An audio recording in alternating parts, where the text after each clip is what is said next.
11 फरवरी को 61 वर्षीय पुरोहित तापस चक्रवर्ती का मोबाइल फोन चोरी हो गया था। उसके बाद बीएसएनएल कार्यालय में जाने पर उन्हें बताया गया कि नई सिम नहीं है। उसके बाद से ही वो नए सिम का इंतजार कर रहे हैं।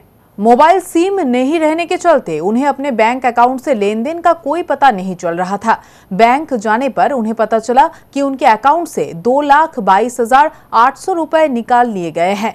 पता चला है कि उनके बैंक अकाउंट से महाराष्ट्र के कोई बैंक अकाउंट में पैसा गया है। इस घटना के बाद से ही वो परेशान हैं। इसे लेकर उन्होंने सिलीगुड़ी साइबर थाना में लिखित शिकायत दर्ज कराई। उन्होंने बताया कि यदि उन्हें समय पर सिम कार्ड मिल जाता तो ये घटना नहीं घटती। मोबाइल फोन चुरी हो गেল 11 তারিখ। হারানোর পরে আমি তো ওই প্রধাননগর থানায় গিয়ে ডায়েরি করলাম। ডায়েরি করে চলে আসলাম। তখন রাত্রি 8টা বাজে। তখন আমার বিএসএনএল মোবাইল, বিএসএনএল অফিস তখন বন্ধ ছিল। পরের দিন আমি গেছিলাম, ওই বিএসএনএল অফিসে কোনো সিম ছিল না।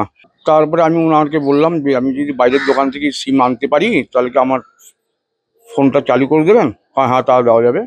আমি একটা সিম নিয়ে গিয়ে বিএসএনএল অফিসে গিয়ে সিমটা চালু করে নিলাম।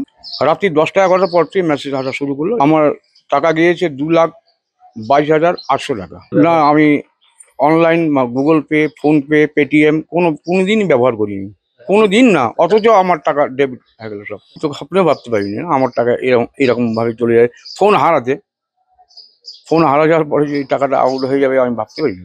আর এই বয়সে এটাই আমার সঞ্চিত টাকা।